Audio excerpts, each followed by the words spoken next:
보면 그 글자들이 성문승, 성문승은 부처님의 가르침을 직접 듣고 부처님과 함께 수행하던 그런 직제자들이 성문승이고 부처님의 가르침에 의지해서 공부하던 분들이에요. 뛰어난 분들도 계셨어요. 초기에. 그러나 시간이 지나면서 이제 출가하는 분들의 그 수준이 좀 낮아지기도 했습니다. 그러니까 왜 우리 주리반특이라고 들어보셨죠? 쫄라 판타카.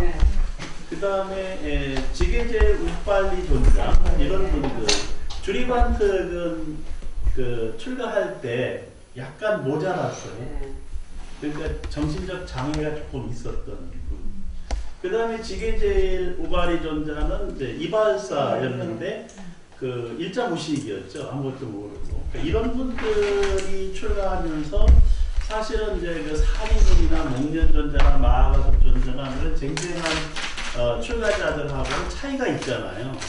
그러니까 이 성문승이라고 해서 모두가 부처님 가르침을 잘 공부하는 사람은 아니었다. 또 지금도 마찬가지죠. 출가하신 스님들이 다 열심히 잘 수행하는 건 아니잖아요. 예, 뭐 그게 훌륭하게 잘 모범이 될 만큼 열심히 수행하는 스님들도 계시지만 또 그렇지 않은 분들도 있단 말이죠. 그러니까 이제 이 초기 불교가 지나가면서 그렇게 출가자들의 수준도 다양해졌다는 거예요. 그 다음에 또 부처님의 가르침을 듣긴 했지만 직접 공부하지 못한 그런 분들도 계셨다. 그런 분들은 연각승이라고 불렀습니다. 연각승. 네. 앉으세요. 네. 일로 앉으세요. 아니, 너무 같아. 책상. 그 연각승이라는 분들도 이제 계셨어요. 그 연각승은 부처님의 가르침을 듣긴 했지만 밀접하게 함께 수행하지는 못하고 따로 수행하는 그런 분들이 이제 연각승이었죠. 그래서 그리고 보살승이 또 있었어요. 보살승은 제가불자입니다. 그러니까 이 제가불자도 있었고, 그 다음에 연각승과 같이 이렇게 독신 수행자도 있었고, 그 다음에 성문승과 같이 직제자도 있었다. 그러니까 여러 유형의 그 제자들이 있었다. 그래서 그 부처님께서도 이런 분들을 위해서 이제 다양한 설법을 해주셨어요. 그 법화경에 보면은 이 직제자들을 위해서는 그 사성제를 주로 강조를 하셨고, 수행자들을 위해서는 연기법을 강조하셨고, 그 다음에 제가불자들의 보살승에 대해서는 바라밀행을 강조하셨다. 뭐 이렇게 이제 법화경에 나와 있습니다. 근데 바라밀이라고 하는 말은 뭐 좀 늦게 나온 말이니까 그 당시에 제가불자들이 바라밀과 같은 신행 활동을 항상 하시래요. 그런데 이제 이런 성문승들의 이런 세 가지의 수행 방법이 삼승이라고 이름을 붙였는데 각각 제각각의 각자의 그런 공부 방법을 강조하다 보니까 이제 좀 달라지는 면이 생겼다. 차이가 좀 있었다.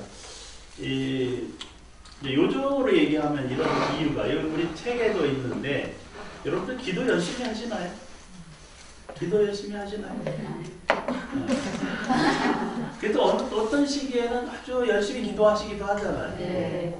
그리고 맨날 하는 건 아니지만 어떤 경우에는 아주 순수한 마음으로 기도를 하시기도 하고 또 목표를 정해서 기도하시기도 하고 뭐 가장 많이 할 때가 왜 아이들 수능 볼 때 열심히 기도하시기도 하잖아요. 그리고 또 집안에 우환이 있으면 그런 걸 극복하기 위한 기도도 하고 뭐 여러 가지 기도를 하시는데 그렇게 기도를 하면 항상 성취가 됩니까? 아니요. 어떤 경우 성취되기도 하고 또 어떤 경우는 안 되기도 하잖아요. 왜 그런 현상이 올까? 지금 이거에 대한 얘기예요. 그러니까 그 성문승들이 공부를 하면 그 성문성들은 부처님 직제자고 바로 부처님 설법을 들으니까 모든 문제가 다 해결되고 아라한의 경지로 완전히 금방 도달할 것 같은데 이제 이 당시의 목표가 이제 그 아라한이라고 하는 이런 경지 깨달음의 단계가 있어요. 이런 아라한의 경지로 금방 갈 것 같은데 어떤 사람은 가기도 하고 어떤 사람은 못 가기도 한다는 거예요. 연락선도 마찬가지고 제가 올 자들도 예류, 일례, 불안, 아라한 이런 과정에 거쳐서 어느 단계에 가서 머물기도 하고 넘어가기도 하고 아라한과에 근접해 가기도 한다. 그러니까 이게 부처님의 가르침을 다 들었으면 똑같이 다 아라한과 얻고 뭐 그렇게 해탈하고 열반하는 것은 다 누구나 성취할 수 있는 건데도 그렇지 않다는 거죠. 왜 그렇지 않은가가 이제 오늘 이 승만 부인의 그 가르침 승만경의 가르침 속에서 나와 있다는 겁니다. 그러면 이 삼승이 완전하지 않다는 거예요. 기도를 하거나 염원을 하거나 소망을 하면 모든 게 다 이루어질 수 있는 분은 계시다. 그분은 부처님은 그렇게 되시지만 여기 아직 성불하지 못한 제자들은 그렇지 못하다라는 겁니다. 그러니까 우리 제가볼자도 어떤 분들은 기도를 하면 가피를 또 많이 입을 수도 있고 빨리 입을 수도 있는데 어떤 분은 그렇지 않은 이유가 뭐 때문이냐. 여기 이 직제자들이나 수행자들이 열심히 수행을 하는데 아라한이 될 수 있는데 왜 못 되느냐 이거죠. 그리고 왜 해탈과 열반의 세계로 빨리 나가지 못하느냐. 이거를 승만 부인이 이 승만경에서 설명을 하고 있습니다. 왜 그럴까? 왜 그럴까? 그게 이제 그 첫 번째 이유가 뭐냐면 그 이유 첫 번째가 공덕이 부족해서 그렇습니다. 자기가 지은 공덕이 넘치면 항상 나눠줄 수가 있고 성취가 될 수가 있어요. 근데 공덕이 부족해도 지은 공덕이 부족하면 과거로부터 지은 공덕이 부족하면 자기가 서원하는 것이 다 성취가 안 될 수 있다. 이걸 알으라는 거죠. 근데 우리도 여러분들이나 저는 다 공덕이 다르잖아요. 지금 똑같이 앉아서 공부를 하시지만 지금까지 살아온 과정 속에서 얼마나 자리타의 보살행을 실천했느냐가 공덕으로 우리가 가지고 있다고 한다면 그게 다 다르잖아요. 그러니까 그 공덕의 차이가 있는 것은 인정을 해야 된다. 그걸 알아야 된다는 거죠. 그 다음에 이제 두 번째가 있어야지. 두 번째. 이 공덕의 차이지만 뭐든지 일을 하려고 하면 꼭 발목 잡히고 걸림돌이 생기고 주저앉고 사업하려고 하면 IMF 왔다가 또 좀 살아나가지고 하니까 코로나19 오고 그런 경우 있어요. 그래서 지금 그러니까 돼지띠 중에 그런 아이들이 있는데 뭐 하여간 중학교 가려고 하면 사고 터지고 고등학교 가려면 사고 터지고 대학 가려면 사고 터지고 대학교 나와가지고 직장 잡으려고 하니까 또 사고 터지고 이래가지고 계속 어렵게 사회에 진출해가는 그런 연령대가 있잖아요. 그런 경우가 이제 이게 뭐냐면 업장이라는 거예요. 업장. 업의 장애가 있다. 업장이 두터운 사람이 있고 업장이 얇은 사람이 있다는 거예요. 그리고 그래서 그런 차이가 나타난다는 겁니다. 근데 전생에서부터 많은 업장을 쌓아온 사람, 업장이 두터운 사람이 있고 얇은 사람이 있다는 거예요. 그게 사람마다 다 다르잖아요. 요즘 미투가 한참 그러더니 요즘 학폭 이게 있잖아요. 어떤 애는 초등학교 때 잘 모르시고 어떤 애는 중학교, 고등학교, 대학교 줄줄이 과거에 지은 업장들이 이제는 막 드러나잖아요. 그러니까 옛날에는 저 연나대왕 앞에 가가지고 가서 거울 앞에 서야 드러났던 업장이 지금은 언제야? 인터넷 컴퓨터 화면으로 다 나와요. 업장이 그렇게 빨리 드러난다는 거예요. 그러니까 과거에는 전생업이 현세업으로 나타나는데 오랜 시간이 걸렸는데 지금 현세업이 즉시업으로 나타나게 되거든요. 그래서 업장은 굉장히 크다. 그러니까 잘 나가는 친구들이 요즘 막 거꾸러지는 이유가 있잖아요. 그래서 업장 관리를 잘해야 된다. 그 업이라고 하는 게 여기서 뭐예요? 행위죠, 행위. 그리고 그 행위로 자기가 지은 과보, 그게 업이에요. 행위와 그 결과, 과보가 업이다. 이게 이제 그 선업으로 간 사람도 있고 악업으로 간 사람도 있다. 선업으로 간 사람은 공덕이 되지만 악업으로 간 사람은 업장이 된다는 거예요. 이 불교 공부를 열심히 한 사람은 적어도 남의 업장은 잘 몰라도 자기 업장은 알 수 있다. 그리고 우리 애가 업장이 얼마나 두터운지는 알 수 있어요. 왜 알 수 있냐? 그건 관찰의 지혜가 있고 경험의 지혜가 있어서 그 지혜 때문에 알 수가 있습니다. 그러니까 저 깃발 달린 집에서 10만 원 주고 보지 않아도 자기 업장, 우리 가족 업장, 주변 사람 업장은 알 수가 있어요. 그리고 잘 보면 공덕이 얼마나 큰지도 알 수가 있어요. 경험해보고 같이 지내보면 알 수가 있습니다. 그러니까 점쳐서 하는 게 아니고 같이 체험하고 같이 살아보면 누구나 다 할 수 있는 거예요. 그런데 어떤 사람은 좀 빨리 알고 어떤 사람은 좀 늦게 하는 차이가 있지. 다 할 수 있어요, 누구나.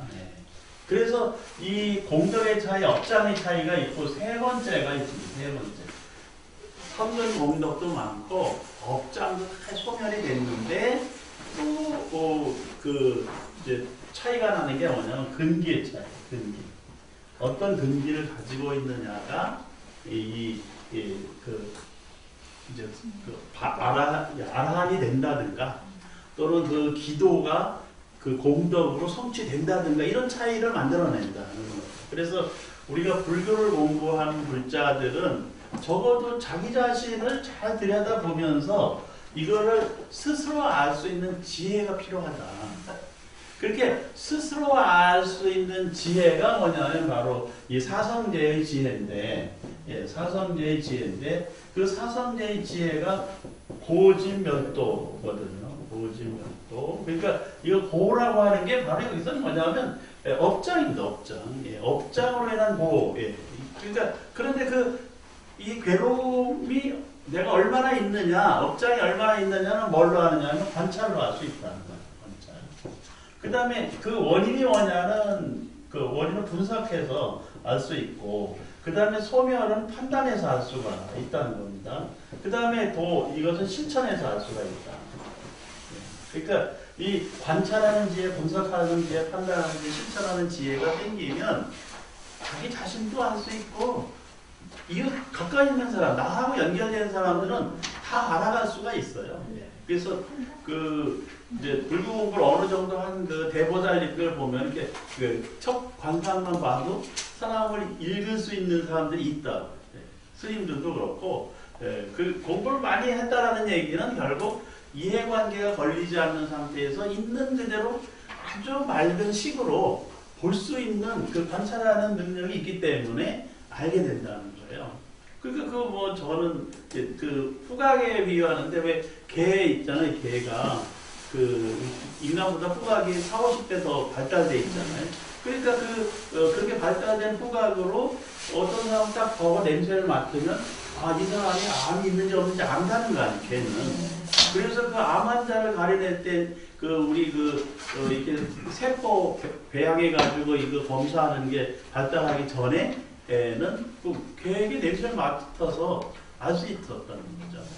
그러니까 아주 예민한 후각으로 관찰해보면 알 수 있다. 그러니까 마찬가지로 우리가 불교를 열심히 공부하고 또 기도도 열심히 하고 또 수행 정진도 열심히 해서 공덕, 지혜의 공덕을 갖춘 사람은 자기가 이렇게 관찰을 해서 할 수 있다는 거예요. 마치 부처님께서 있는 그대로 보고 사람의 마음을 읽고 알 수 있듯이 그 부처님 수준은 아니지만 제가 불자도 그게 된다는 거죠. 스님들은 더 잘 될 수 있다는 거예요. 그러나 그게 누구나 되는 건 아니에요.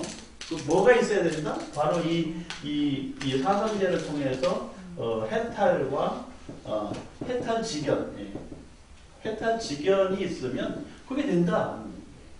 다 자기 분상에서 자기 근기에 맞춰서 그래서 여러분들도 이제 이렇게 인생을 살아오시면서 한 30년 사셨나요? 저는 이제 60년 넘게 살았는데 살아보니까 제가 연구하고 공부한 영역에 있어서는 이게 되는 거예요. 이게. 그래서 안다는 거죠. 그리고 또 여기서 이제 해탈이라고 하는 게 뭐냐면 내가 이 상황에서 뭐 장관 되겠다, 무슨 국회의원 되겠다 이런 생각이 없잖아요. 여러분들 좀 아직 젊으니까 있으시겠지만, 예.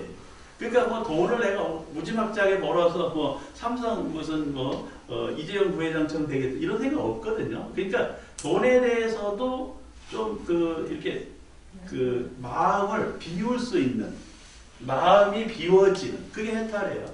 마음이 비워지는 게 해탈입니다.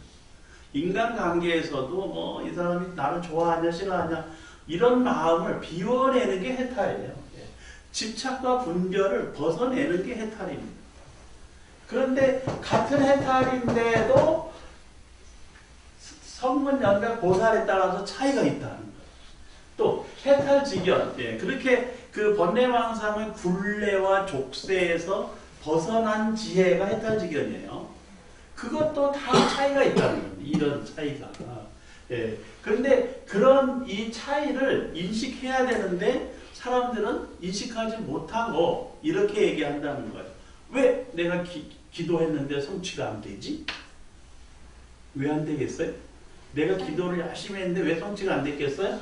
이런 차이가 있어서 공덕이 무르익을 때까지 기다려야 되고 업장이 소멸될 때까지 더 기다려야 되고 근기가 수승해질 때까지 기다리면 다 되는데 중간에 안 된다 포기한다는 거예요. 그것은 여기 이제 벗어버릴 거, 해탈. 벗어버리고 던져버릴 게 있으면 휙 던져버릴 줄 아는데 그 해탈의 가장 중요한 벗어버릴 게 뭐냐? 번뇌라는 거예요. 망상. 번뇌, 망상. 이런 것들을 던져버리고 벗어버리고 또 물에 떠내려버리고 바람이 흘러가게 둬야 되는데 그걸 움켜쥐고 있다는 거예요. 그걸 움켜쥐고 있으면 그게 뭐를 가려요? 나의 청정한 마음을 가리기 때문에 제대로 안 보인다. 그래서 이제 아까 제가 나를 알고 우리 가족을 안다 이렇게 얘기를 했는데 실제로 더 어려운 게 자기 자식 마음을 읽는 거죠. 알긴 아는 것 같은데 몰라요. 그게 왜 그러냐면 현실을 부정하거든. 그래서 우리 집의 얘기를 내가 제일 늦게 한다는 거 아시나요? 네. 저도 우리 딸이 결혼한다고 그랬는데 제일 늦게 알아. 이미 불이 붙어서 못 끄는 상황이 됐을 때 알려줬어. 반대해봐야 소용이 없잖아요. 그러니까 부모가 제일 늦게 아는 거예요. 사실은 부모가 제일 자기 자식을 잘 알아야 되고 알 수 있지만 팔이 안으로 굽고 그리고 또 사랑이라고 하는 부름이 있다는 부름. 그것 때문에 실체를 보는데 우리 아이의 실체를 보는데 다른 사람이 옆에서 객관적으로 보는 것처럼 보지 못한다. 모르는 건 아니죠. 모르는 건 알고 있어요. 그런데 우리 애만은 아닌 것 같지. 그게 현실이라는 거예요. 그러니까 그런 번뇌. 그러니까 부모로서 자식을 사랑하는 마음도 때로는 그게 자애심도 되지만 번뇌도 된다는 거예요. 번뇌. 부름처럼 있는 그대로 보는 것을 가리게 된다. 그래서 그런 것을 벗어버리는 것. 자기의 소망 또는 욕구, 욕망 뭐 이런 것들을 벗어버리는 게 해탈이에요. 거기서 자유로워야 되는데 거기서 자유롭지 못하면 그게 뭐가 된다? 족쇄가 된다. 해탈의 반대가 뭐냐? 족쇄입니다. 족쇄. 그래서 내가 무슨 족쇄를 안고 있는지. 근데 그 족쇄가 수없이 많아요. 근데 이제 제가 나이가 점점 들어가니까 저를 올가매는 족쇄가 하나 있어요. 뭘까요? 건강입니다. 건강이 족쇄예요. 그래서 건강. 뭐 저는 어려서 잔병 치료를 조금 해가지고 큰 병을 없습니다. 잔병 치료하는 사람이 나이가 들면 큰 병은 잘 안 커요. 왜냐하면 조심해 왔거든. 그런데 시간이 지나면서 친구들을 만나고 뭐 이렇게 이제 얘기를 해보면 대부분의 사람의 마지막 얘기는 무슨 얘기예요? 건강 얘기. 그러니까 건강이 족쇄가 되고 있다. 그래서 건강은 굉장히 중요하죠. 그러나 이제 건강 염려증에서 신체적인 병도 있고 정신적인 것까지 뭐 여러 가지가 아주 있습니다. 저도 아주 친한 친구가 있는데 제가 대학원 다니고 조교하고 할 때 제가 제대로 이렇게 뭐 밥도 먹지 못하고 또 술 한 잔 뭐 이렇게 사 먹을 수 있는 돈이 없는 그런 상황이었어요. 근데 그때 끊임없이 밥 사주고 술 사준 친구가 있었거든요. 그러니까 그때는 그 친구가 엄청 부러웠어요. 아버지도 의사, 형도 의사, 집안이 뭐. 근데 이제 엊그저께 만났는데, 뭐 1년에 한두 번씩 이제 만나긴 하는데, 그 친구가 정신이 아파요. 마음이 아파. 네, 마음이 아파. 그러니까 정신병. 네, 정신병. 그 약도 먹고. 그냥 끊임없이 자기가 열심히 하려고 했지만, 유학도 갔다 오고 박사학위도 했는데, 정신병이 오니까 결국 대학 교수 하다가 포기하고 병원에 들어갔다 나왔다. 네. 그래서 지금은 뭐 저 동갑이에요. 근데 이제는 완전 폐인이 돼서. 그래서 육체적으로도 그렇고 정신적으로도 완전히 이제 더 이상 뭐 이렇게 혼자 자립하기 어려울 상황까지 왔는데 그래도 그 동생이 간병을 잘 해가지고 막노동을 해요. 그런데 같이 교수도 하고 또 같이 대학원 박사학위 같이 받고 했는데 그 친구가 지금 막노동을 요즘 막노동도 일이 없고 그 다음에 또 몸이 좀 아파가지고 이제 나가지 못하더라고요. 근데 그 친구가 막노동을 하면서 매일 인력 사무실 있잖아요. 네, 거기 나가서 하루 일거리를 받아가지고 가서 일하고 오고 그럼 전화를 합니다. 김 교수 나 오늘 무슨 일 했어? 예. 너무 좋아. 이러고 이제 얘기를 해요. 그러니까 그 친구가 좋아하니까 저도 덩달아 기분이 좋아야 되는데 그 친구가 스스로 자기 일에 만족하면 할수록 저는 마음이 더 무거워지더라고요. 예. 이렇게 살 친구가 아니었는데 지금 이렇게 정신적으로 육체적으로 고통을 받고 있는데 그걸 보면서 이제 제 마음은 무거운 거예요. 그런데 그 친구가 거의 해탈 수준이야. 거의 해탈 수준. 내가 뭐 내 손으로 가서 뭐 그 친구는 무슨 기술이 없잖아요. 그러니까 남의 가서 뭐 망치 갖고 와라 망치 갖다 주고 뭐 $100랑 $100를 뭐 그렇게 일을 하는데도 그게 너무 즐겁고 행복하다는 거예요. 네. 그러니까 거의 제가 보기에는 해탈 수준이에요. 해탈 수준. 그러니까 모든 걸 초월하고 초연하게 바라보는 눈이 생겼더라고. 그거 굉장히 좋은 현상이잖아요. 예. 그런데 이제 이렇게 만나고 헤어지려고 하면 그 친구가 꼭 자기의 그걸 드러내. 그러면서 피해망상, 과대망상 이거 드러내. 그때 또 마음이 무너져요. 피해망상. 그래서 끊임없이 누군가 나를 감시하고 나를 죽이려고 한다. 이렇게 얘기를 해요. 처음에만 하다가 헤어지려고 하면 그때 얘기하는 거야. 나 그때 뭐 하소연을 하는 거야. 그게 망상이기 때문에 망상. 예. 그 친구는 피해망상과 과대망상이 겸해 있어요. 그래서 사실은 일상에서 뭐 자기가 박사학위 받은 거, 뭐 옛날에 교수였다는 거, 또 뭐 잘 나갔을 때 어땠다는 거, 뭐 엄청난 부자였다는 그런 건 다 벗어버렸죠. 네, 다 벗어버려서 초연해. 이제 뭐 사회적 지위나 이런 거 다 벗어버렸어요. 근데 마지막 그거는 벗어버렸는데 뭐가요? 망상이 하나 남아있는데 피해망상과 과대망상 이 두 가지가 남아있어요. 그러니까 그래서 이제 그냥 우리가 일상적으로 봤을 때 저 사람은 모든 걸 초월하고 초연히 그런 초월해서 잘 사는 것 같지만 실제로는 뭐가 있어야 됩니까? 직연, 해탈 직연. 이게 그 통찰지라고 하는 통찰, 꿰뚫어보는 지혜. 이게 있어야 됩니다. 세상 살아가는데 이게 뒷받침되어야 되는 거예요. 그런데 이제 이 승만 부인이 계속 분석해 보니까 이 삼승의 성분 연각 정도면 이런 게 다 될 줄 알았는데 아니라는 거예요. 아니라는 거예요. 아닌 이유가 뭘까? 그게 이제 이 열반, 해탈도 있고 또 그 열반도 있다. 열반. 해탈과 열반의 차이가 좀 있어요. 차이가. 이게 열반은 번뇌 불꽃이 완전히 사라진 걸 열반이라고 그래. 모든 번뇌 불꽃이. 그런데 이 해탈은 족쇄가 풀린 걸 해탈이라고 그래요. 족쇄가 풀린 거. 그러니까 자기가 이 집착하고 움켜쥐고 있는 게 없는 게 해탈인데 열반은 하나를 더 나가요. 더 나가서 번뇌 자체가 없는 거예요. 번뇌 자체. 근데 번뇌 자체가 없다고 해서 열반을 성취했느냐라고 말할 수 없어요. 왜냐하면 번뇌가 완전히 소멸했지만 뭐가 있어야 된다? 통찰지, 해탈 지견이 있어야 됩니다.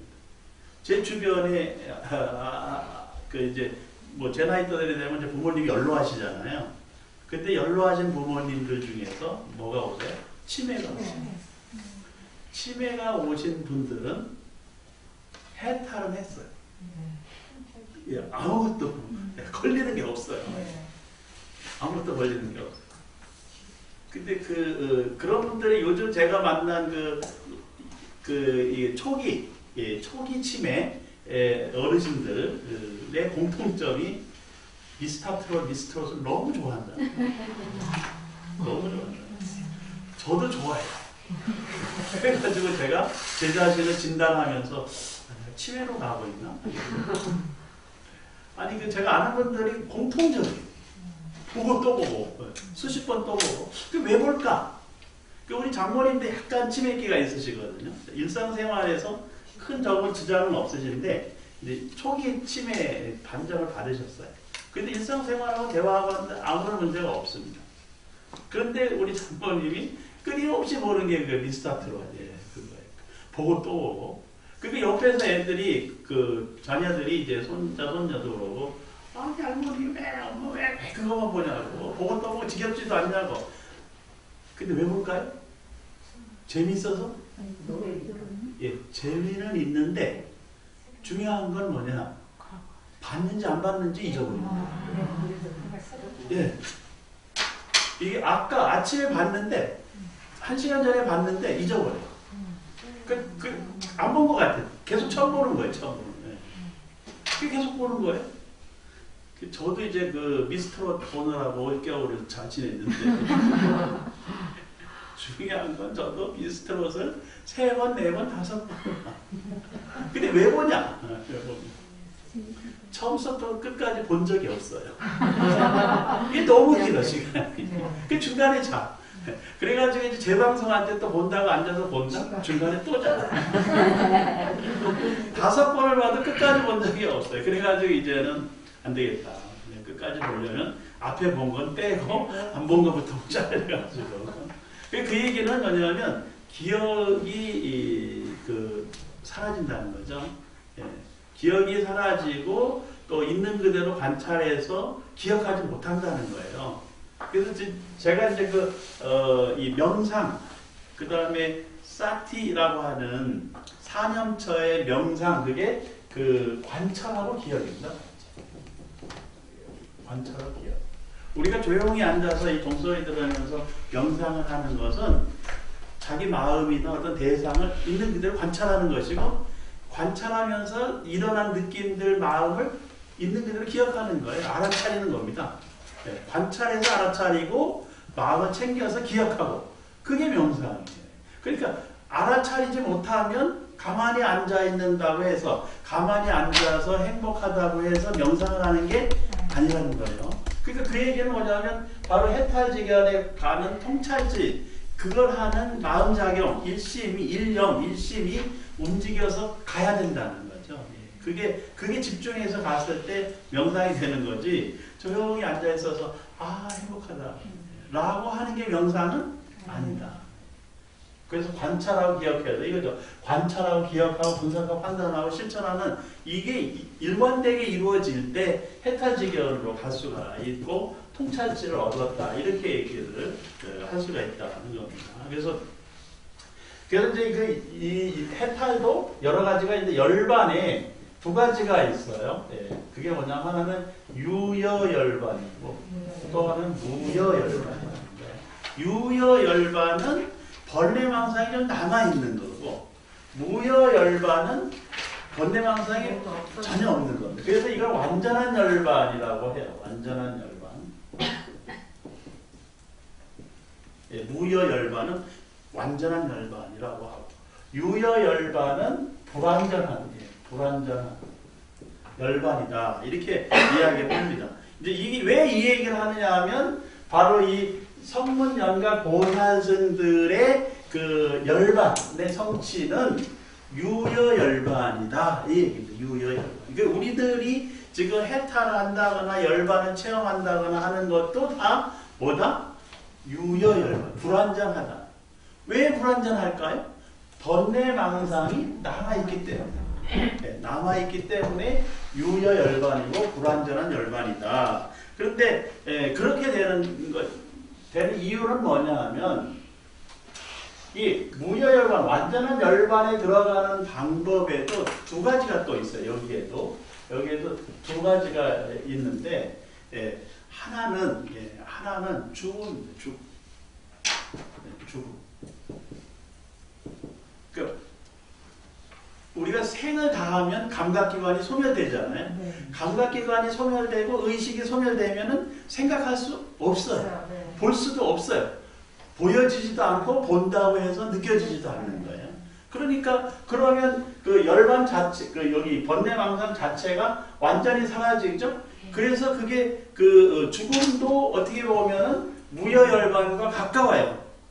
그런데 완전한 무여열반은 아니다. 왜? 열반으로 갈 때 반드시 뭐가 있어야 된다? 해탈지경, 통찰지. 이게 작동해야 된다는 거죠. 그러니까 수명이 끊어져서 죽은 것을 열반이라고 얘기하진 않는다. 그러나 우리가 이제 어른 스님들이나 이렇게 돌아가시잖아요. 그럼 뭐 했다고 그래요? 열반이 드셨다. 이렇게 얘기하는 것은 감각기관이나 번뇌망상이 모두 사라졌다. 라는 의미로 쓰고 있어요. 그러니까 열반에 들으셔서 이제 더 다른 서방등포로 가셨다. 이런 의미로 우리가 쓰고는 있지만 그것은 사실 죽음이고, 그 죽음은 그 죽음 자체가 이 완전한 열반하고는 거리가 좀 있다. 우리가 그렇게 써주긴 하잖아요.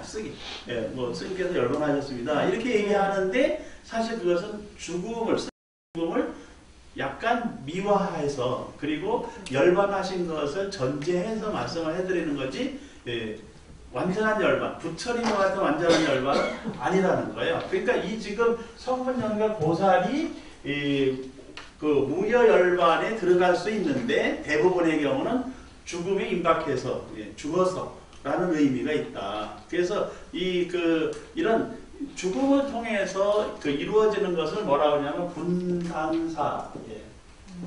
분단사라고 해요. 분단이라는 건 몸이 쪼개지고 나누어지다. 그런데 티베트에서 왜 스님들 열반하시면 사지를 쪼개가지고 새 먹이로 던져주잖아요. 그런 몸을 공양하는 그런 문화가 있는데, 그게 이제 사신공양이라고 죽은 몸을 공양하는 거예요. 남김없이 새들에게 몸까지도 다 주고 가겠다. 근데 그거 TV에서 보니까 엄청 잔인해 보이더라고요, 느낌이.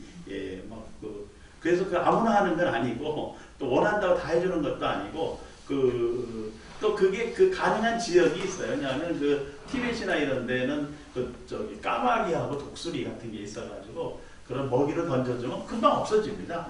그러니까, 우리는 그렇게 할 수가 없어요. 그런데, 여기서 분단이라고 하는 건 뭐냐면, 우리가 죽으면 몸이 지수, 화풍, 4대로 분단돼 나간다는 거예요.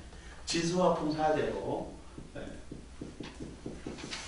그래서 흙에서 온 것은 흙으로 돌아가고, 물에서 온 것은 물로 돌아가고, 불에서 온 건 불로 돌아가고, 바람에서 온 건 바람으로 돌아가고, 그렇게 돌아간다는 거예요. 우리가 돌아가셨다라고 표현하잖아요. 돌아가셨다라는 게 지수화풍의 본래의 자리로 돌아갔다. 온 곳으로 돌아갔다. 근데 온 곳으로 돌아가려면 결합되어 있던 게 분단돼 나눠져야 되잖아요. 그래서 분단사 이렇게 얘기합니다. 그 다음에 이제 또 하나가 있어요. 변화. 예, 변화. 그 변화를 변이사, 변이사로 이제 이 승만경에서는 얘기하고 있습니다. 부단의, 예, 부단, 예, 그러니까 끊어지지 않는 변이사라고 표현합니다. 변이사. 예. 그래서 이 변이사로 이 완전한 열반에 들어가기도 하는데 그런 분들을 뭐라 그러냐면 화신불 이렇게 부릅니다. 화신이라는 게 몸이 변화한 모습이잖아요. 예, 그 몸이 변화해서 변이사, 이것은 생명이 끊어진 게 아니라 생명은 이어지는데 몸이 바뀌었다는 거예요. 생각이 바뀌었다. 예. 그래서 중생의 마음에서 부처님의 마음으로 완전히 바뀐 것, 그것을 변이사. 그것도 지금 내 중생의 모습은 죽었고 그 다음에 내가 보살로 거듭 태어났다. 예. 근데 이웃종교에서는 그래서 중생 이래 가지고 그 가운데 중자 중생이었어요. 그 중생이라고 그렇게 쓰는데, 여하튼 그 완전한 열반에 들어가는 방법이 죽음을 통해서 완전한 열반에 들어가는 방법도 있지만, 이것은 실제로 완전한 열반은 아니고 분단사를 통해서 온 곳으로 되돌아가는 것이다라는 것이고, 그런데 몸이 죽지는 않았지만 변화를 통해서 화신불로 거듭 태어날 수 있다는 거예요. 우리가 불교를 공부하는 것은 죽어서 서방정토 태어나기 위해서 하는 게 아니고, 지금 여기서 내 몸을 바꿔서 변화시켜서 화신불로 거듭 태어나고자 하는 것이다 라고 하는 것을 지금 이제 이 승만경에서 이야기를 하고 있습니다. 그런데 이제 여기서 이 성문승이나 연각승이 수행자이고 굉장히 부처님의 가르침을 잘 수행하고 실천하는 사람들이지만, 이분들이 경험하는 이 아라한의 죽음이라고 하는 게 완전한 변이사, 화신불로 거듭 태어나는 것보다는 대부분의 경우 분단사, 지수화풍 온 곳으로 되돌아가는 죽음이 많다는 거예요. 이 승만부인의 얘기가. 그래서 이렇게 변화를 통해서 화신불로 거듭 태어나려면 어떻게 해야 될까? 그게 이제 바람이를 통해 가지고 보살, 대승보살이라는 얘기. 그냥 보살이 아니라 대승보살로 삶을 바꿔가는 것이다. 대승보살로 삶을 바꿔가는 그것을 이제 이 승만부인은 10대 서원, 3대 서원, 1대 서원 해서 이 서원을 통해 가지고 자기 삶을 대승보살로 변화시켜 갔다. 그래서 비록 내가 아직 유효열반, 불완전한 상태에서 열반을 추구하고 있으나 그것이 대승보살로 다시 화신불로 바꿔가면, 거듭나면 그것이 우리들이 추구하는 신행활동의 목표 지점이다. 그래서 이제 이렇게 완전한 무여열반에 도달한 분은 석가모니 부처님뿐이 안 계신다는 거예요. 석가모니 부처님이 가신 안욕다가 삼맥삼보를 체득할 때까지 우리는 이렇게 화신보살로서 자기가 소망하고 서원하고 했던 대승보살의 삶을 계속 실천해 가면 언젠가는 반드시 완전한 열반에 도달한다 라고 하는 게 승만경에서 강조하고 있는 바입니다. 그래서 비록 우리가 제가불자지만 제가불자로서 보살행을 실천해 가고 있고 불완전한 삶을 산다고 해도 걱정하지 말고, 그리고 중단하지 말고 끊임없이 지속적으로 정진해서 대승보살의 삶을 살면 완전한 열반을 체득하고 그것이 성불의 길로 가는 것이다 라는 것을 강조하고 있어요. 그래서 이렇게 이런 원리를 알게 되면, 네 가지 지혜가 생긴다. 그러니까 이 네 가지, 아까 여기 해탈 직견의 네 가지 지혜가 네 가지 지혜가 생긴다. 그래서 점차 내가 여기로 이 성불의 길로 다가서는지 못 다가서는지는 그 부처님의 가르침을 통해서 알 수가 있다는 거예요. 그 네 가지 해탈직연으로 갖춰지는 네 가지 지혜의 첫 번째가 뭐냐면 이생 그 아생이질인데 이것은 그 윤회를 다했다. 네. 윤회. 지금의 삶은 윤회의 끝이다라는 거예요. 윤회의 끝. 네. 그러니까 윤회를 다 윤회가 소멸된다. 네. 된다는 걸 안다는 거예요. 그러니까 지금의 생, 현생이 그러니까 윤회의 마지막 삶이다라는 것을 안다는 겁니다. 그래서 그 이제 목련존자 같은 경우 또 사리불존자도 예, 마찬가지인데 사리불존자가 이제 열반에 드실 때 그 목련존자가 먼저 열반에 드시게 됐잖아요. 목련존자는 자인화교도에 잡혀가지고 이제 시해 당하게 됐어요. 그러니까 그 자인화교도들이 그 본래 그 영축산 마가다국의 그기가 자인화교 성지입니다. 지금도 그 자인화교 사찰이 7개나 있어요. 마가다국에 저기 영축산 있는 지역에 가면요 산봉우리가 7개가 있는데 그 7개에 자인화교 사원이 있어요.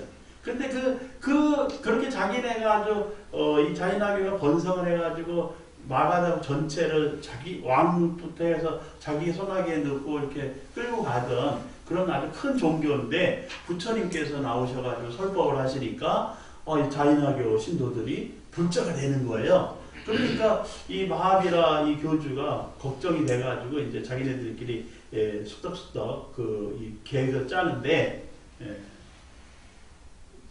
누가 의견을 냈어요. 부처님께서 설법을 못하고 포교, 중생교화를 못하게 해야 된다. 그럼 어떻게 해야 그 중생교화를 못하게 할 것이냐. 지금 부처님 제자들이 많이 계시는데 그 부처님 제자 중에서 한 사람을 없애면 부처님은 설법도 못하시고 교화도 못하실 거다. 이렇게 결론을 내렸어요. 자인화교 그 마하비라 앞에. 그래서 마하비라가 결정을 했죠. 그게 누구냐? 왜 목련존자예요. 그래서 그 목련존자를 시해하자, 죽이자. 이래가지고 그 비밀스럽게 30명의 자객단을 만들어가지고 목련존자를 공격을 시작을 합니다. 그래서 목련존자가 3번은 잘 피했어요. 근데 4번째 보니까 아니 내가 지금 이렇게 아라한이 돼가지고 부처님 제자를 열심히 수행 정진하고 있는데 저 인간들이 한 번 죽이려고 하는 거 이해한다. 그럴 수 있다. 서울에서 원망이 깊으면 그럴 수 있잖아요. 남 죽이려고도 하고. 두 번째 또 죽이려고 하니까 그래 두 번째까지는 이해가 된다. 세 번째 죽이려고 하니까 이게 지금 저 사람들이 나한테 악감정만을 가지고 있어서 그런 게 아니다. 분명히 내게도 문제가 있다. 이게 3번씩이나 지금 공격을 하잖아요. 그래서 3번째 그 공격을 당했을 때 조용히 앉아 선정에 들어보니까 이게 내가 과거에 지은 악업이 있어. 그 악업 때문에 나는 태어나면 남의 손에 죽고 태어나면 남의 손에 죽고 그렇게 된다는 걸 알게 된 거예요. 그래서 내가 이번 생에 태어난 것을 부처님을 만났기 때문에 이제 나는 이번 생이 태어나는 마지막 생이 되었다라고 알게 된 거예요. 현생. 그게 아생이질이라는 아생이질. 내 삶은 이미 다 했다라고 윤회가 소멸됐다. 나는 지금 내가 태어난 것은 이 생의 마지막 태어난 것이다. 그러면 어떻게 해야 되느냐? 어떻게 해야 다음 생에 안 태어나느냐? 이렇게 태어나면 남의 손에 죽고 태어나면 남의 손에 살해당하는 이 비유를 어떻게 하면 벗어날 수 있을까?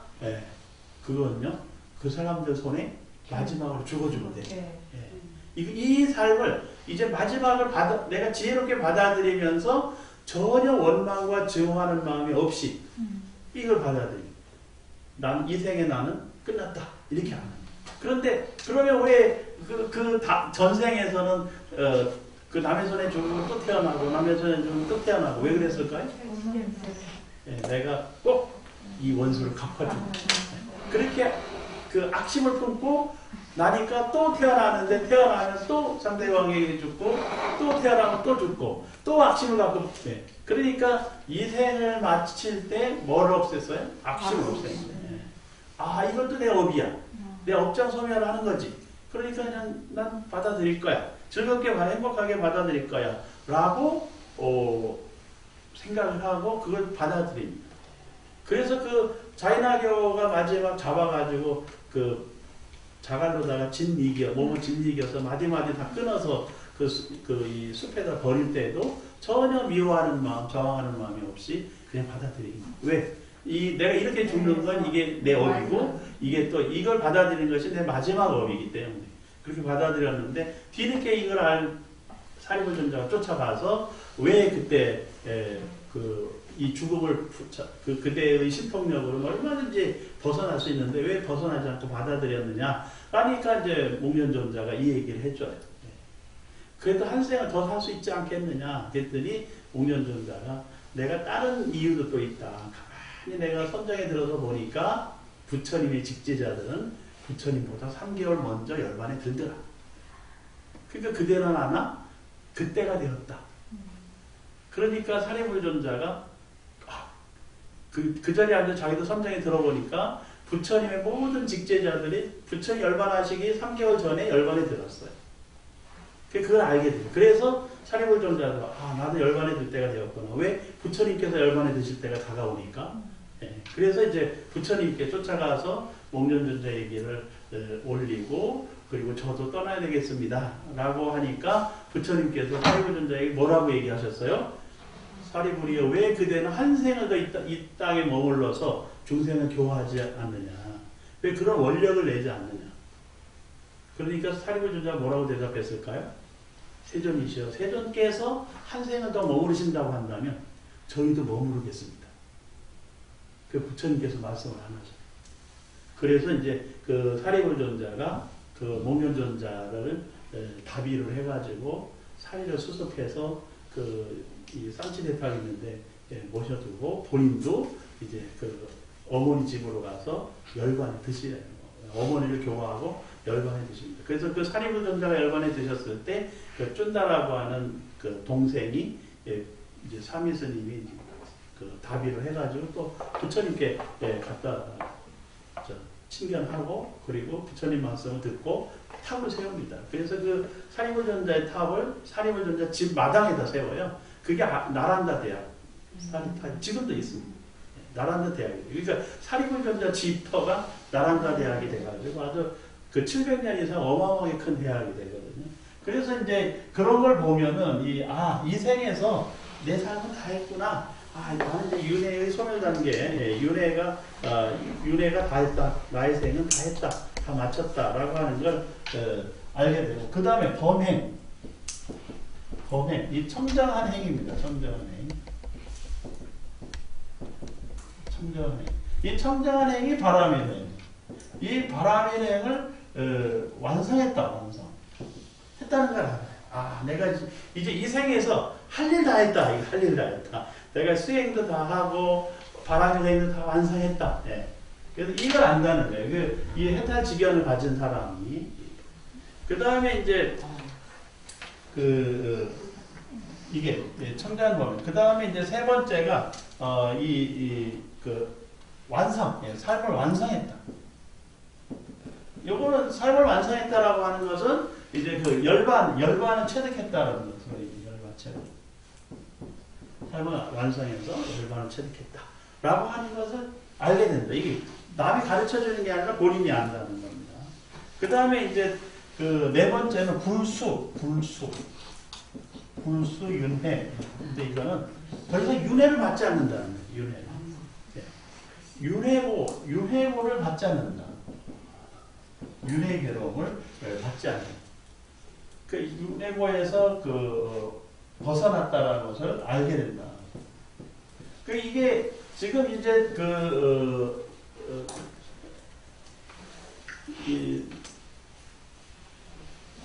이 경전에서 승만경에서 승만 부인이 본인의 지혜로 지금 이걸 알게 된 거예요. 그러니까 이 얘기는 뭐냐면 여러분이나 저나 보통 사람이 누구나 자기 삶이 이렇게 완성된 스스로 알 수 있어요. 스스로. 그리고 많은 분들이 이런 삶의 그런 마지막 단계에서 이런 해탈지견을 갖추고 돌아가시는 분들이 있어요. 그것은 스님들도 있으시지만 스님들은 더 많으시지만 제가 볼 자들 중에서도 있습니다. 그래서 제가 볼 자들 중에서도 뭐 나는 다음에 더 이상 윤회에서 이 땅에 오지 않겠다. 그러니까 이 땅에 와서 뭐 부잣집에 막 아주 이쁜 얼굴로 뭐 다시 태어나겠다. 이런 소망이 없는 거죠. 이 땅에 다시 어느 집에든 태어나고 싶은 생각이 없다. 라는 얘기를 하는 사람들이 있어요. 그러니까 그래서 이 해탈지견을 갖추면 이런 것을 알 수가 있고 볼 수가 있고 자기가 저렇게 말할 수가 있다는 겁니다. 그래서 이걸 알 수가 있는데 그런데 왜 안 되냐 이거예요. 왜 안 되냐. 아까 뭐 이제 공덕이 부족하거나 업장이 있다거나 뭐 이런 것도 있는데 그 해탈지견이 완전하지 않기 때문에 그렇다는 거죠. 그러니까 해탈지견의 그런 통찰지 또는 지혜를 갖춰야 되는데 요 통찰지나 지혜가 성취되어야 되는데 안 되는 이유가 뭐냐? 그것은 해탈지견이나 통찰지가 우리가 다 있다는 거예요. 누구나 다. 그것은 하늘에 이렇게 태양이 이렇게 떠 있는 것과 마찬가지로 우리들 마음속에 통찰지, 해탈지견 이게 다 있다. 그걸 뭐라고 그러냐면 열애장이라고 그래요. 열애장. 누구나 갖추고 있다. 열애장은. 그런데 단지 그 열애장에 뭐가 끼어 있다? 구름이 끼어 있다. 구름이 끼어 있다. 그래서 이제 이것을 다시 또 뭘로 비유하냐면 청산하고 백운 이렇게 비유하기도 합니다. 청산 백운 어디 가서 보셨어요? 선방에 가면, 선방에 가면, 그러니까 스님들 처소에 가면 그 법당에 스님들 요사나 이런데 대중 처소에 가면요 다 청산 한자로 이렇게 써 있고 그 다음에 백운 이렇게 써 있어요. 그렇게 써 있습니다. 한번 이제 어디 우리 여기 명상에서 명상하시는 분들이 선방에 가시거나 절에 가서 큰 절에 가시면 대중방에는 다 이렇게 써 있어요. 근데 이게 청산은 우리 산은 수미산이든 남산이든 뭐 북한산이든 백두산이든 그 자리에 있잖아요. 그래서 이 청산이라고 쓴 데는 누가 앉냐? 집주인이 앉아요. 집주인. 그러니까 여러분들이 여기서 청산을 할 때 여기가 청산, 여기 백운 이렇게 써놨어요. 그 여러분들은 어디 앉아야 됩니까? 아니 여러분들이 이제 여기 명상원에 씻으면 청산에 앉는 거예요. 그래서 청원 사람들은 언제 앉아요? 백운에 앉는 거예요. 근데 다른 절에서 체험하러 왔어요. 그럼 어디다 앉아요? 백운에 앉는 거예요. 백운은 뜬구름처럼 왔다 갔다 하는 사람들이라는 뜻이거든. 그런데 여기서 이제 청산 백운이 그렇게도 쓰이지만 청산을 열애장이라고 비유할 수 있다. 그럼 청산은 푸른 산은 항상 여기서 가까운 산은 무슨 산이에요? 문학산. 문학산 항상 거기 있잖아요. 근데 문학산이 항상 잘 보입니까? 건물이 있어도 안 보이기도 하고 구름이 있게도 안 보이기도 하고 안개가 껴도 안 보이잖아요. 그러니까 그게 백운과 같은 것이다. 그러니까 청산은 항상 그 자리에 있는데 열애장도 마찬가지라는 거예요. 열애장도 있는 그 자리에 있다. 어디에? 열애장. 열애의 보물창고가 어디에? 내 마음속에. 항상 있다는 거예요. 항상. 근데 왜 내가 내 마음속에 있는 열애장, 열애의 보물창고, 씨앗, 그걸 왜 못 봐요? 백운. 번뇌만 사람들이 못 본다는 거예요. 근데 그 번뇌 때문에 못 본다. 그래서 이제 이 열애장이 뭘로 등장하느냐? 법신불로 항상 나타나는데 그게 이게 장애가 되는 게 바로 번뇌가 있어서 그렇다. 번뇌. 근데 그 번뇌를 크게 이제 두 가지 번뇌로 나누어서 설명을 합니다. 하나는 현재적 번뇌. 현재적 번뇌. 그 다음에 또 하나는 잠재적 번뇌.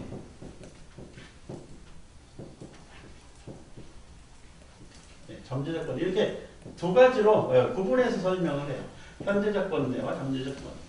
그 현재적 번뇌는 아상, 악연, 아취 이런 게 이게 나다. 이게 내 견해야. 이건 내 것이야. 이게 현재적 번뇌는 그 아상, 상으로 또는 아견 또는 아취 이건 내 것이야 이런 요 상, 견, 취 이런 게 현재적 번뇌 이게 드러나잖아요. 예.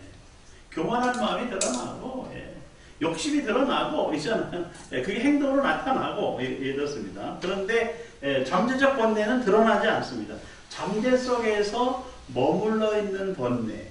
그러니까 잠재 속에서 머물러 있는 번뇌. 이래서 이것을 그 주지 번뇌 이렇게 표현합니다. 주지. 뭐 주지 스님의 번뇌가 아니고. 근데 한자는 같이 써요. 주지가 머무르고 가지고 있는 이게 머물러 가진 번뇌인데 잠재 속에 머물러 가지고 있는 번뇌. 그래서 그 현재적 번뇌는 이미 일어난 번뇌거든요. 그래서 이것을 기번뇌, 기번뇌라고 해요. 기번뇌. 이미 일어난 번뇌다. 기번뇌. 주지 번뇌는 잠재 속에 머물러 있는. 주지가 머무르다. 왜 그래? 저기 사찰에 가면 주지 스님 계시잖아요. 네. 주지 스님은 절에 머무르는 스님이다. 머무르는 스님이 주지 스님인데 가장 책임을 지고 오래 머무르니까 주지 스님이고 그 밑에 이제 대중 스님들이 계시는 거죠. 그래서 주지번뇌라고 합니다. 주지번뇌. 한자로 쓰면은 비슷한데 그래서 잠재 속에 머물러 있는 번뇌가 주지번뇌. 그런 잠재 속에 머물러 있는 번뇌가 뭐 때문에 머무르느냐? 여기 이제 요 상견치 내면에 머물러 있다는 거예요. 여기 마음속에 머물러 있는 것인데 견해를 어떤 견해를 가지면 견해에 머무르는 잠재적 번뇌가 있다. 견해에 머무르는. 그래서 이 견해는 이제 편견. 특정한 편견을 가지면 편견에 머물러서 계속 잘못된 생각을 한다는 거죠. 그래서 이 편견을 갖는 게 굉장히 지금 큰 문제. 그러니까 지역적 편견을 갖는 것도 계층적 편견을 갖는 것도 이념적 편견을 갖는 것도 그래요. 그 편견을 가지고 있는 사람, 편견이 마음속에 잠재하고 있으면 현실을 제대로 못 본다. 근데 이제 이게 이 편견에서 벗어난다는 게 쉽지가 않아요. 그래서 자기가 어떤 편견을 가지고 있는지를 아는 게 중요합니다. 아는 게. 여러분들은 편견이 없이 사시죠?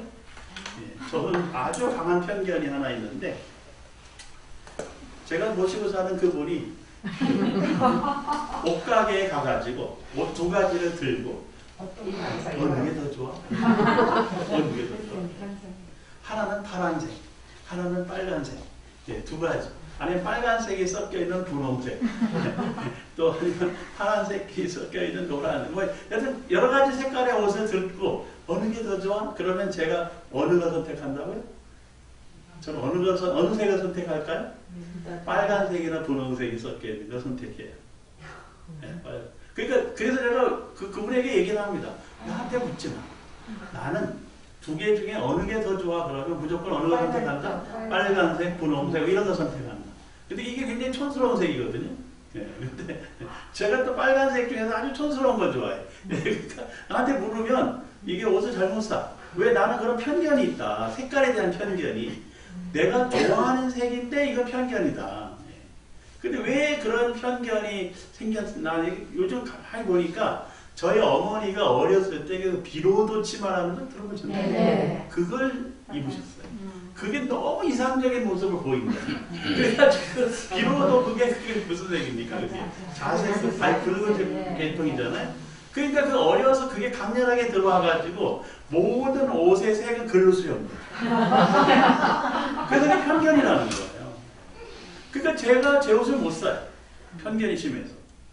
근데 그래서 이제 저는 제가 이런 편견이 있다는 걸 알기 때문에 그래서 어디서 그 판단을 할 때 이 편견이 작용할 것 같다 그러면 판단을 안 해버리죠. 그런데 이걸 모르는 사람은 이 잠재 속에 그런 편견이 들어있는 사람은 무슨 결정을 해도 그렇게 간다니까요.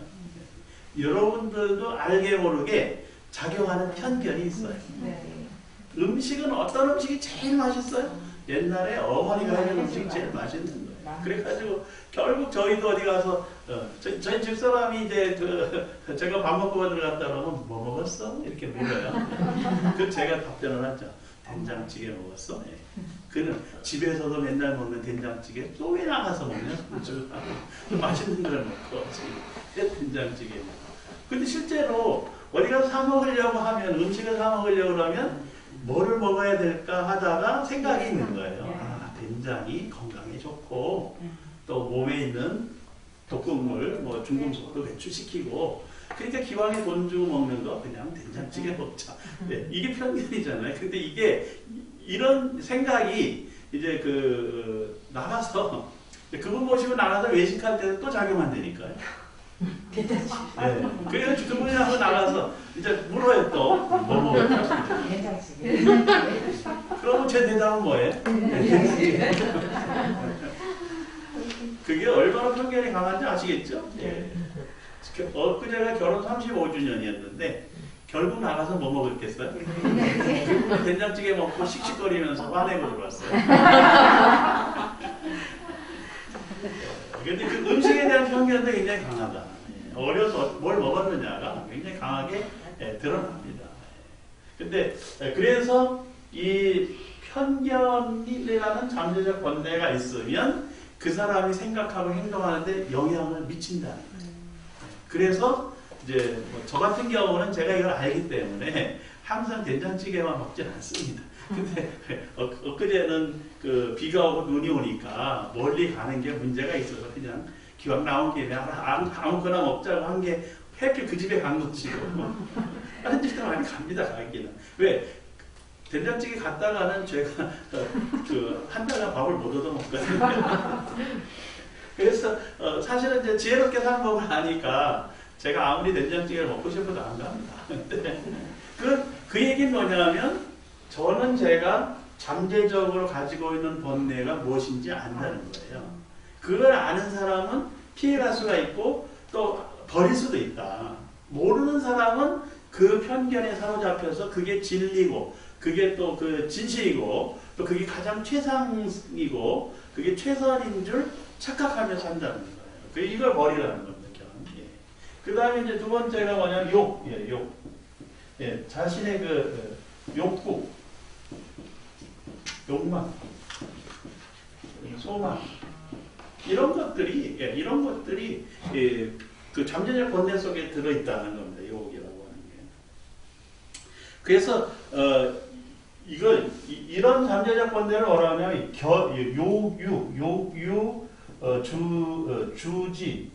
요유, 주지 번뇌 이렇게 요유, 주지 번뇌. 그러니까 욕망 속에서 잠재하고 있는 번뇌 이게 요유, 주지 번뇌. 욕구나 욕망이라고 하는 게 그게 마음속에 자리 잡고 있어요. 그리고 그거 여러분들도 아마 어디서 느끼냐 이제 봄이 오고 그러면 옷장 정리하셔야 되잖아요.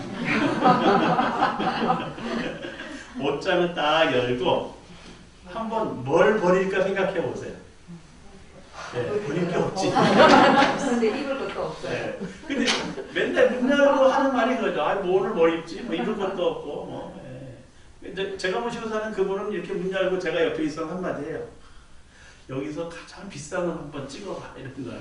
그래서 이게 비싸 보이는데 그거 3만 원짜리야 이러는 거예요. 나는 가장 비싼 거 3만 원짜리 이상이 없다는 거예요. 내가 가기에는 한 15만 원짜리 같은데.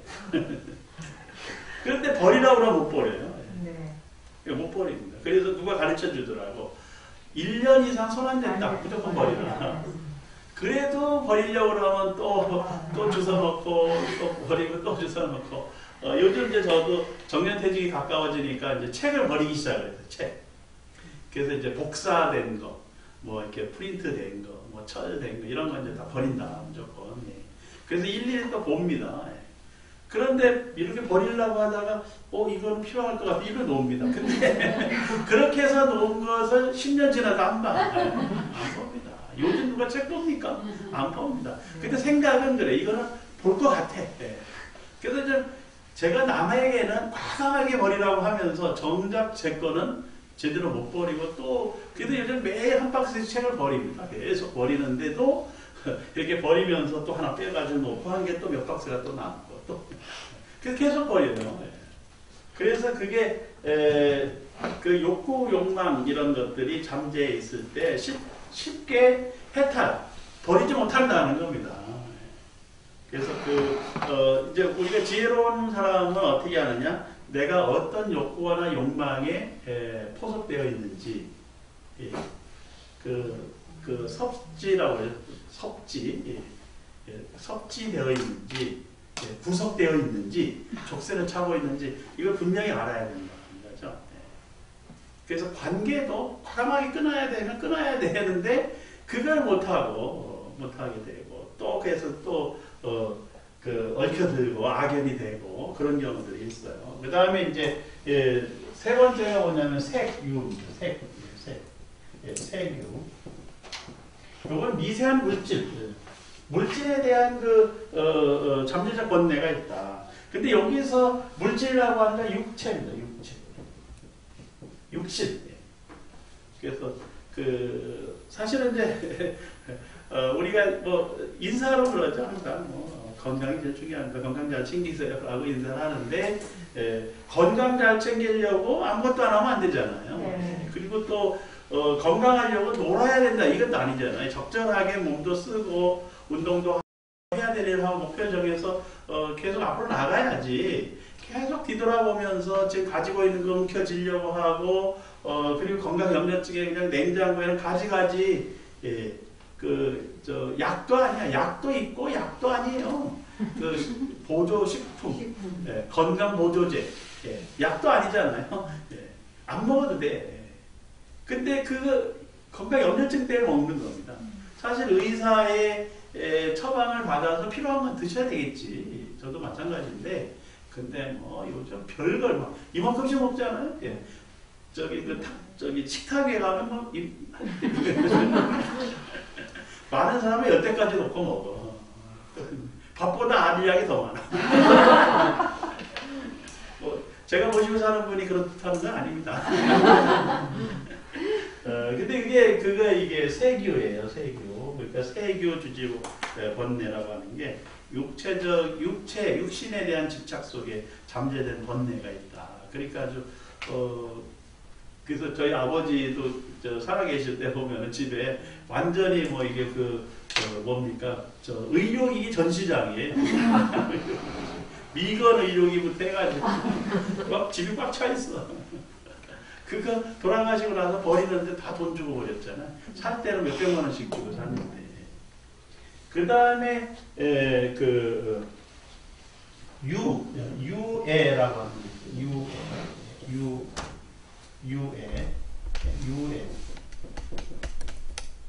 유애 주지번뇌. 유애 주지번뇌는 존재에 대한 집착이 있다는 거예요. 존재. 여기서 유라고 하는 것은 불교에서 이렇게 있을 유자를 쓰잖아요. 이것은 존재라는 거예요. 존재를 의미해요. 그래서 존재에 대한 집착, 존재 그 자체에 대한 집착이 있다. 근데 그 존재의 집착이 생존에 대한 욕구로 나타나서 뭘로 가느냐? 윤회로 나타난다는 거예요. 그래서 다음 생에 뭘로 태어나고 싶다 이런 이제 소원을 하게 된다는 거예요. 그래서 그런데 다음 생에 뭘로 태어나겠다라고 하는 소망을 하고 태어나는 것은 나쁜 건 아니에요.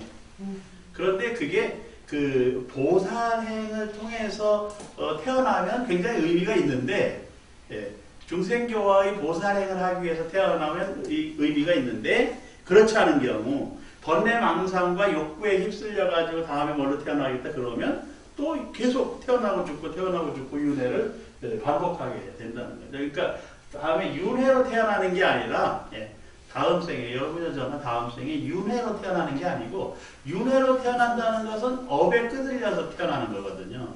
근데 그 업의 장애를 끊고 내가 대승보살의 서원 속에서 다음 생에 태어나면 내가 제대로 수행하고 많은 사람을 좀 교화하는 그런 일을 하겠다. 이렇게 태어나는 것은 이 자기의 그 서원에 의해서 원력에 의해서 태어나는 거거든요. 그래서 이 존재도 원력에 의한 존재가 있고 업장에 의한 존재가 있다. 업장. 업장에 끄달려서 태어나는 존재가 있고 원력에 의해서 태어나는 존재가 있다는 거예요.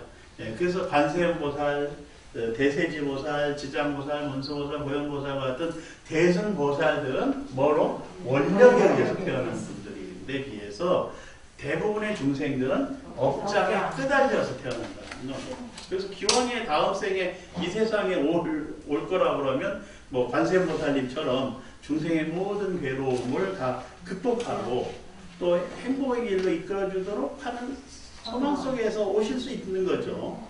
여러분들은 다 그렇게 오신 거죠? 그래서 관세음보살, 보살이라고 다 불러드리잖아요. 지장보살은 지옥보를 받고 있는 모든 중생을 전부 극락왕생하도록 이끌어주겠다. 지옥에 한 중생이라도 있으면 나는 선불하지 않겠다. 라는 원력으로 오신 분이 이제 지장보살입니다.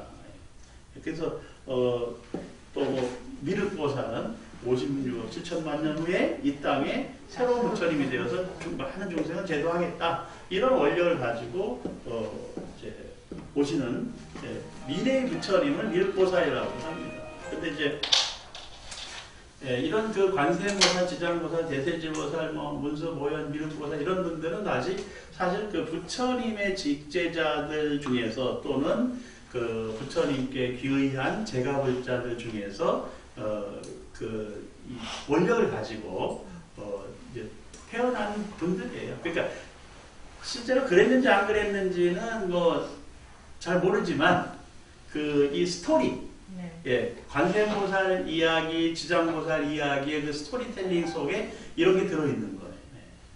그래서 그런 대승보살의 그 원력보살들이 있다. 근데 사실 뭐 그런 원력보살이 여러분이나 저나 다음 생에 와가지고 해야지가 아니라 지금 이 생에서 원력보살이 되는 게 중요하잖아요. 다음 생에까지 기다리지 마시고 지금 이 생에서의 원력보살로 살아가는 게 더 중요하다. 그런데 이제 이게 안 되는 이유, 이걸 우리가 알고 있어요. 그 승만도인도 이걸 다 알고 있습니다. 다 알고 있는데 이게 왜 안 될까? 왜 우리가 그 중생이라고 하는 삶의 모습에서 쉽게 못 벗어나느냐? 그것은 뭐냐면 이 업에서도 근본 무명에 의한 또는 무시무명이라고 합니다. 시작도 없는 그런 무시무명 주지 번뇌 때문에 그렇다. 무시무명. 이 무시무명이 근본 무명과 같은 의미입니다. 그래서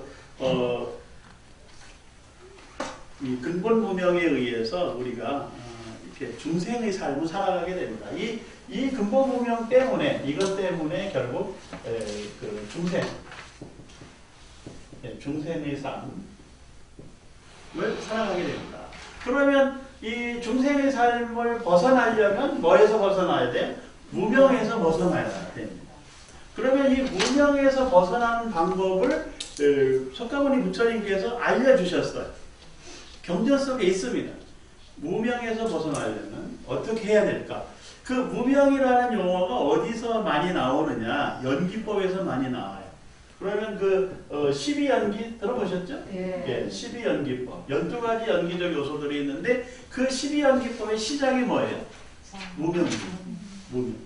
이 12연기법에 보면 무명, 행, 식, 명색, 유입, 그 다음에 촉, 수, 애, 시, 유, 그 다음에 생노사. 이렇게 되잖아요. 생노사. 그러니까 12연기 12가지 요소가 이렇습니다. 근데 그 시작이 뭐예요? 무명입니다. 무명.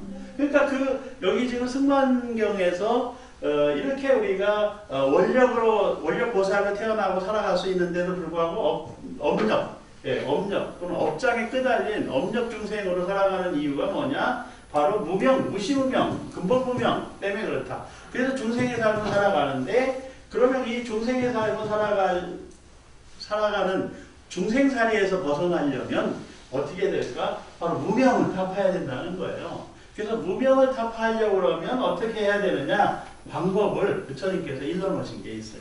첫째, 정견. 정견을 갖춰라. 정견을 갖춰라. 그러니까 이 정견을 갖췄다는 것은 이제 견처주지원내라고 합니다. 견처주지원내. 그러니까 그 정견을 갖췄다는 것은 그 견해로 인해서 일어나는 번뇌망상을 털어버려라. 거기서 해탈을 이루고 해탈지견을 갖춰라. 라고 말씀을 하는 거예요. 그래서 그 정견을 갖춘다라는 얘기는 견혹을 타파해라. 견혹을 타파해라. 이 얘기입니다. 견혹은 견해로 인한 위협감에서 벗어나가는 겁니다. 근데 그러면 이제 제자들이, 부처님 직제자들이, 세존이죠. 지금 무명에서 벗어나려고 하면은 정견을 갖춰라, 정견을 갖춰라 이렇게 말씀하셨는데 정견을 갖춘다는 게 뭘까요? 뭐가 정견을 갖추는 걸까? 이렇게 또 물어요. 그러니까 부처님께서 정견을 갖춘다라는 얘기는 사선제라고 하는 것을 깨우치는 것이다. 그래서 이제 불교 수행이 뭘로 가요? 사선제라고 하는 불교 수행을 공부하게 되는 거예요. 그럼 사선제의 불교 수행이라고 하는 것을 이제 고진멸도라고 다 기억하시죠? 네. 네, 그런데 그 고진멸도라는 것을 이제 그렇게 외우지만 하지 마시고 이렇게 이해를 하셔야 돼요. 고성제, 고라고 하는 건 뭐냐면 이것이 괴로움이다라고 있는 그대로 관찰해라. 그렇게 관찰하는 지혜가 생기면 견혹에서 벗어난다는 거예요.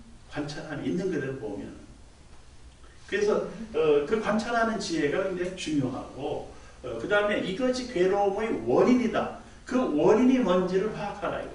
그러니까 이게 우리가 코로나19의 코로나는 이게 코로나가 왜 생겼을까? 이거 잘 관찰해보면 알 수 있다. 코로나라고 하는 미생물 바이러스가 왜 번창할까를 우리가 알 수가 있어요. 그러니까 벌써 이미 그 수십 년 전에 예언을 했습니다. 과학자들이. 지구의 인류가 멸망하는 10대 요소 중에 하나가 바이러스입니다. 근데 지금까지 경험하지 못했던 바이러스가 나올 가능성이 높은데 독성이 강하고 치명률이 높은 바이러스가 나옵니다. 그게 RNA형 바이러스. RNA형 바이러스는 세포가 이렇게 반만 돼 있어가지고 유전자가 DNA가 반만 돼 있어서 아무거나 잘 붙는다는 거예요. 그러니까 변이가 생기고 독성이 강한 바이러스가 될 수도 있고 약화될 수도 있다는 거죠. 근데 그게 그런 바이러스들이 이제 창궐하게 된다. 지구가 점점 뜨거워지고 그 다음에 또 그 인간의 몸에 체온의 변화도 생기고 이러면서 이 저항력이 떨어지면 이게 생긴다는 거 이미 수십 년 전에 예언을 하고 지금 우리가 경험을 하고 있어요. 그때 이제 우리는 그동안에 사스, 메르스 이런 거 경험 많이 했잖아요. 그래서 이제 불행중 다행스럽게도 우리들 몸속에 75% 정도 항체가 있다는 거예요. 항체가. 그래서 사실 다른 나라에 비해서 우리가 피해가 덜한 이유도 그 항체가 있어서 감염이 되지만 잘 견딘다는 거예요. 그래서 치명률이 낮은 이유가 거기에 있다. 그러니까 이제 그 항체가 왜 생겼냐? 김치를 많이 먹어서 그렇다. 마늘을 많이 먹어서 그렇다. 여러 가지 얘기를 하는데 이런저런 요인이 있겠지만 그래도 우리가 이제 백신도 나오고 해서 잘 견뎌나가야 됩니다만은 이제 예컨대 이런 바이러스가 왜 생겼는지 그리고 그걸 어떻게 우리가 극복해야 되는지에 대해서 정확하게 알면 그래도 살아갈 길이 있는 거죠. 근데 치료제는 이미 개발이 됐잖아요. 아까질기라고. 모르셨어요? 그 옥도전기 원액을 5%로 희석, 이게 100%는 안 되고 5% 정도로 희석해가지고 코에다 뿌리면 그 코로나19 바이러스 90%가 죽는데요. 이미 그 발표가 됐어. 근데 그게 잘못하면 좀 몸에 해롭다는 거죠. 그래서 그 코로나에 걸렸다고 그 다른 저소득국 저개발 국가에서 많이 그걸 해요. 근데 이제 우리는 그거 안 해도 되니까 하는 건데 급하면 어쩔 수가 없는 거죠. 경험이 있으니까. 그래서 그 소독제로 쓰기도 하고 그렇습니다. 그래서 이제 이런 얘기는 뭐냐면 어떤 현상이 있으면 그 현상을 잘 관찰해서 봐야 됩니다. 그 원인을 분석하고 그 다음에 어떻게 변화하는지도 알아야 된다는 거죠. 그래서 산성계, 멸성계는 변화를 아는 거예요. 소멸 변화. 그래서 궁극적으로 우주도 변화하고 또 이 태양계도 어느 틈인가 백색외성으로 돼서 변화하고 터져버리고 그 공으로 돌아가는데 지구는 더 빨리 그 태양 속에 갇혀버리고 뭐 이게 너무 당장 걱정은 안 하셔도 돼요. 100억 년 이후의 일이니까. 그래서 걱정은 안 하셔도 되지만 알고는 있어야 되는 거죠. 모든 현상은 다 변화한다는 걸. 그리고 변화의 끝은 뭐다? 죽음이다. 그리고 나도 여러분이나 모두가 그 인생에 딱 한 번 내일이 없는 오늘을 일어날 수 있다. 내일 아침이 없는 오늘 아침이 있을 수 있다. 이게 마지막 죽음입니다.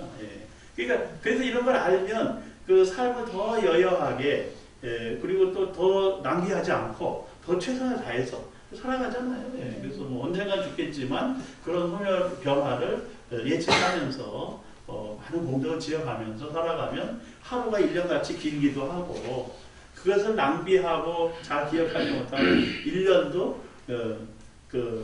하루같이 빨리 지나가 버리죠. 시간이 빨리 지나갑니까 요즘? 안 지나가요? 빨리 지나가는 분들은 뭐가 많다? 사실은 망각을 해서 그렇대. 시간은 10살짜리나 뭐 100살이나 똑같이 가는데 왜 나이가 들면 들수록 빨리 간다고 생각하느냐? 그것은요 잊어버려서. 그러니까 나이가 들수록 어떻게 해요? 유심히 관찰하고 기억하려고 노력하고 메모를 하고 이런 하루가 길어집니다. 하루가. 근데 아침에 한 거 뭐 했는지 모르죠? 그러니까 빨리 가는 거예요. 잊어버려서. 저도 가끔 어저께 내가 뭐 했는지 전혀 기억 안 나는 날이 있어요. 왜 기억이 안 날까 이게. 그래가지고 저도 달력에도 쓰고 다이어리에도 쓰고 막 계속 써놓고 컴퓨터에도 저장을 해놓고 막 써놓습니다. 근데 이제 나이가 들어가는 건 어쩔 수 없어요. 그리고 잊어버리는 걸 즐겨해 보니까. 잊어버리면 행복한 거예요. 불필요한 걸 기억할 필요가 없는 거예요. 그렇죠? 그러니까 그게 행복하니까 굳이 지나간 일을 기억해내려고 안 하고 그리고 그냥 스쳐 지나가요. 그러니까 기억에 남지 않아요. 그 얘기는 뭐냐면 예리하게 관찰하지 않았다는 거예요. 그런데 여러분들이 참선하려고 딱 앉아가지고 5분만 있어 보세요. 그 5분이 1시간보다 길게 느껴져요. 그 왜 1시간보다 길게 느껴지느냐? 예리하게 관찰하고 기억하고 알아차리기 때문에 그래요. 그런데 잠시 있었는데 2시간이 훌쩍 지나갔어. 그 얘기는요. 관찰하고 기억하지 않았다. 그런데 명상을 잘해서 집중에 들어가면 미세한 한 생각만 남아있기 때문에 주변에 있는 모든 것들이 인식되지 않아요. 한 생각만 남아있고 그래서 빨리 가는 것도 있어요. 시간이. 그런데 보통 사람이 가만히 앉았는데 시간이 후딱 지나갔다? 그 얘기는 뭐예요? 기억하지 않았다. 기억하지 않은 건 깨어있지 않았고 그냥 현상에만 끄달려서 살다 보니까 지나간 것을 제대로 관찰하지 않았다는 거죠. 그래서 아까 뭐 했지라고 이거 기억이 안 되는 이유는 잊어버린 거죠. 잊어버린 이유는 뭐예요? 관찰해서 기억할 만큼 의미를 두지 않았다는 거예요. 그런데 이제 보니까 저도 의미를 안 두는 게 행복해. 그래서 자꾸 잊어버리는 거예요. 그래서 어제 뭐 했는지 알 필요도 없어 이제는. 그런데 사성제의 지혜를 갖추고 있으면 그렇게 변화하는 것을 있는 그대로 보기 때문에 오래 기억할 수 있고 그 속의 지혜를 통해서 다른 사람도 이익되게 하고 또 이익되게 하는 삶을 살아갈 수 있다는 거예요. 그래서 이제 이게 이렇게 해서 뭘로 가요? 보살행으로 가게 되면 그 보살행이라고 하는 건 서로를 이익되게 하는 사람이 필요하다는 거죠. 그래서 이 승만 부인이 승만경에서 끊임없이 강조하고 있는 것은 너와 나 함께 이익되자. 너와 나 함께 행복하자. 너와 나 함께 향상하자. 이거예요. 그래서 요즘 저한테 공부 배우러 오시는 보살님 한 분이 계셔. 한 분이. 76 되셨어요. 70일. 근데 이분이 학교에 저를 찾아와요. 일주일에 한 번씩. 내일 또 만나는데 그분이 저도 뭐 바빠가지고 제가 그 한 분을 위해서 강의한다는 게 쉽지가 않잖아요. 근데 그분이 와서 이제 이렇게 저한테 부탁을 했어요. 교수님께 강의를 듣고 싶습니다. 어디서 강의하세요? 요즘 강의하는 데가 없습니다. 그러면 제가 교수님 연구실로 찾아오면 안 될까요? 오세요. 네. 근데 왜 오시려고 하나요? 이랬더니 그분이 딱 하시는 말씀이 저 잘 듣고 싶어요. 잘 죽고 싶습니다. 잘 죽는 법을 가르쳐 주세요. 그래서 이제 그분이 살아가신 배경이 이렇게 보면 너무 열심히 사셨어요. 잘 사시고. 그런데 그분이 이제 한동안 저한테 이렇게 하소연 하신 게 뭐냐면 내가 너무 불법을 늦게 만났다. 그리고 이제 그 76이 되니까 들으면 잊어버리고 들으면 잊어버린다는 거예요. 그래서 이제 그 앞으로 살 날이 얼마 안 남았는데 교수님 시간 되는 때까지만이라도 그 일주일에 한 번이라도 강의를 그렇다고 제가 뭘 엄청나게 배우고 싶어 하는 건 아닙니다. 그러나 부처님 가르쳐 한마디라도 기억하고 싶어요. 라고 하는 거예요. 그래서 그러면 제가 매일 아침마다 보내드리는 공부 자료가 있는데 그것을 받아서 한번 매일 공부를 하십시오. 아침마다. 그리고 일주일에 한 번씩 와서 점검을 하고 또 공부하면 또 다른 공부도 하고 이러면서 한번 명상도 배우고 해봅시다. 그래가지고 이제 그 명상으로 옵니다. 그럼 명상을 제가 자정 딱 치고 한 1분짜리 5번. 예, 좌정의 그 소리가 길이가 1분 가거든요. 예, 그 1분짜리 5번 하면 5분 하잖아요. 그 5분 딱 하고 그리고 이제 무슨 생각을 하셨나요? 어떤 생각이 들었나요? 이러면은 가지가지 얘기를 합니다. 가장 처음에 괴로워했던 것은 이 주변 사람들에 대한 서운함. 그걸 누구한테도 얘기 못하는 거예요. 그런데 그 서운한 게 있는 거야. 그게 마음속에 잘 잡혀 있어요. 근데 그 서운한 걸 끌어내서 말하니까 그다음부터 사라지더라. 아, 내가 부질없이 서운한 마음을 가지고 있었구나. 내가 서운한 마음을 갖게 된 건 저 사람 때문이 아니라 나 때문이야. 내가 집착하고 있었다. 그리고 그 생각을 부질없이 자꾸 기억하고 있었다. 그 생각을 놔버리니까 서운한 마음도 사라지는 거예요.